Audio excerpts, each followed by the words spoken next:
ಜಿಲ್ಲೆಯಲ್ಲಿ ಸಂಚಲನ ಸೃಷ್ಟಿಸಿ ಮಹಿಳೆಯರ ಮಾನಹಾನಿಗೆ ಕಾರಣವಾಗಿರುವ ಅವರು ಎಷ್ಟೇ ಪ್ರಭಾವಿ ಆಗಿದ್ದರೂ ಕೂಡಲೇ ಬಂಧಿಸಬೇಕು. ಪೆನ್ಡ್ರೈವ್ ಪ್ರಕರಣದ ಬಗ್ಗೆ ತಮ್ಮ ಪಕ್ಷದ ವತಿಯಿಂದ ಪೊಲೀಸ್ ಇಲಾಖೆಗೆ ದೂರು ನೀಡಿ ಕ್ರಮಕ್ಕೆ ಒತ್ತಾಯಿಸಲಾಗುವುದು ಎಂದು ಕರ್ನಾಟಕ ರಾಷ್ಟ್ರ ಸಮಿತಿ ಪಕ್ಷದ ರಾಜ್ಯ ಉಪಾಧ್ಯಕ್ಷ ಎಚ್.ಎಲ್. ಲಿಂಗೇಗೌಡ ತಿಳಿಸಿದ್ದಾರೆ.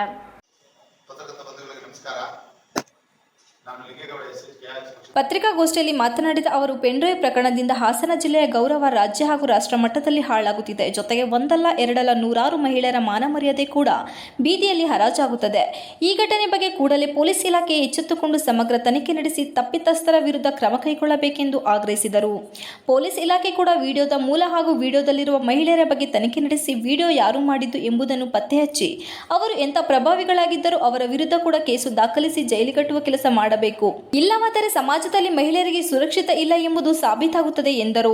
ತಮ್ಮ ಕಾಮದಾಟಕ್ಕೆ ತಮ್ಮ ಕಷ್ಟ ಹೇಳಿಕೊಳ್ಳಲು ಬಂದ ಮಹಿಳೆಯರನ್ನು ಎಲ್ಲಾ ಸರದ ಆಮಿಷಗಳನ್ನು ಒಡ್ಡಿ ಬಳಸಿಕೊಂಡಿರುವ ಅನೇಕ ಉದಾಹರಣೆಗಳಿವೆ.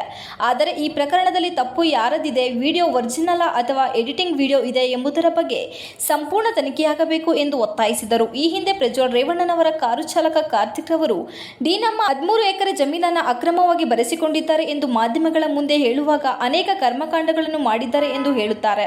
ಅದರಿಂದ ಅವರ ಕಾರಿನ ಚಾಲಕ ಕಾರ್ತಿಕ್ ರವರನ್ನು ವಿಚಾರಣೆಗೊಳಪಡಿಸಿ ಸಂತ್ರಸ್ತ ಮಹಿಳೆಯರ ವಸ್ತುಸ್ಥಿತಿ ಬಗ್ಗೆ ತಿಳಿದುಕೊಳ್ಳಬೇಕು ಎಂದು ಆಗ್ರಹಿಸಿದರು.